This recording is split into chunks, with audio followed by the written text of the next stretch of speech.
సంగారెడ్డి పట్టణంలోని ఐబీ వద్ద నుంచి పాత బస్టాండ్ అంబేద్కర్ విగ్రహ స్టాచ్యూ వరకు టీపీసీసీ వర్కింగ్ ప్రెసిడెంట్ జగ్గారెడ్డి ఆధ్వర్యంలో భారీ ర్యాలీ నిర్వహించారు. ఈ సందర్భంగా టీపీసీసీ వర్కింగ్ ప్రెసిడెంట్ జగ్గారెడ్డి మాట్లాడుతూ పార్లమెంటులో స్పీకర్ సాక్షిగా అమిత్ షా అంబేద్కర్ ని అవమానించారు. అంబేద్కర్ రాసిన రాజ్యాంగం దేశ ప్రజలకు రక్షణ కవచం. అమిత్ షా మాటల్ని ప్రధాని మోడీ సమర్థించారు. అందుకే రాహుల్ గాంధీ అమిత్ షా వ్యాఖ్యలపై నిరసనగా పోరాటం చేస్తున్నారు. రాహుల్ గాంధీని పార్లమెంటు లోపలికి రానివ్వకుండా బీజేపీ కుట్ర పన్ని కేసులు పెట్టారు. రాహుల్ గాంధీకి భయపడే బీజేపీ కేసులు పెడుతోంది. ఈ నిరసన కార్యక్రమం ఆగదు. అమిత్ షా క్షమాపణలు చెప్పే వరకు పోరాటం కొనసాగుతూ ఉంటుంది.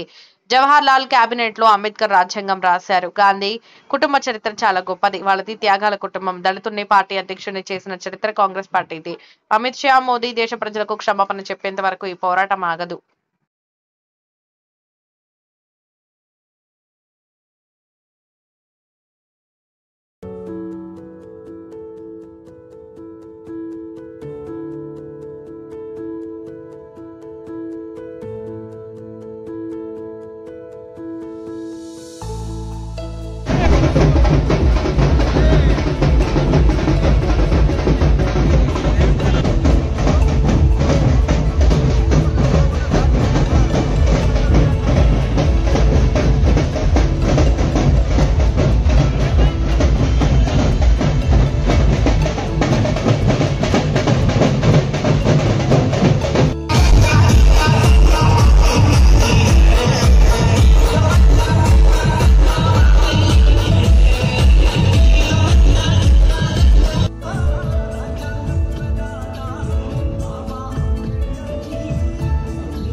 పార్లమెంటు సాక్షిగా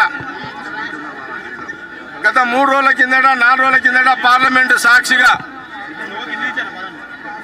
Amit Shah home minister speaker ఎంపీల సాక్షిగా పార్లమెంట్లో అనుచిత వ్యాఖ్యలు రాజ్యాంగ నేత బిఆర్ అంబేద్కర్ గారిని కించపరిచే విధంగా వారు మాట్లాడిన దాన్ని తీవ్రంగా రాహుల్ గాంధీ గారు ప్రతిపక్ష నాయకుడు కాంగ్రెస్ పార్టీ ఇది తప్పుగా మాట్లాడినావు బిఆర్ అంబేద్కర్ గారి గురించి వారు గలం విప్పినప్పుడు అమిత్ షా గారు ఏం మాట్లాడాలో అర్థం కాని పరిస్థితులలో ఈరోజు పార్లమెంట్ నడుస్తున్నది.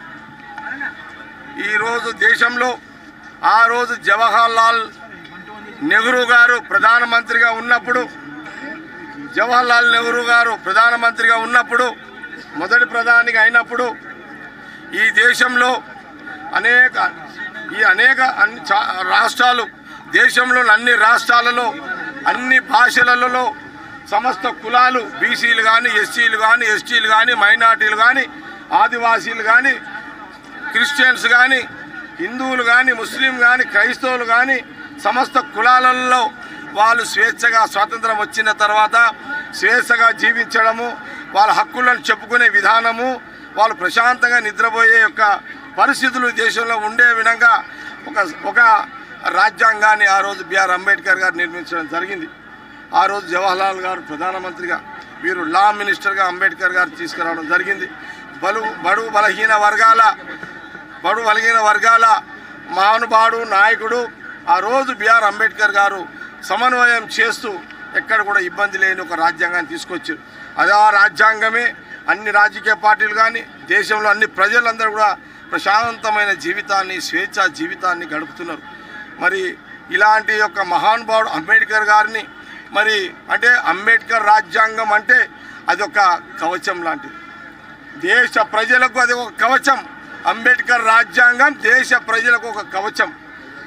ఈ విషయాన్ని ఇంత ప్రజలు ఇంత స్వేచ్ఛగా ఉంటే అలాంటి మహానుభావుడిని కించపరిచే విధంగా, అవమానించే విధంగా అమిత్ షా హోమ్ మినిస్టర్ గారు పార్లమెంట్లో వారి గురించి అనుచిత వ్యాఖ్యలు చేయడం, అంబేద్కర్ గారి గురించి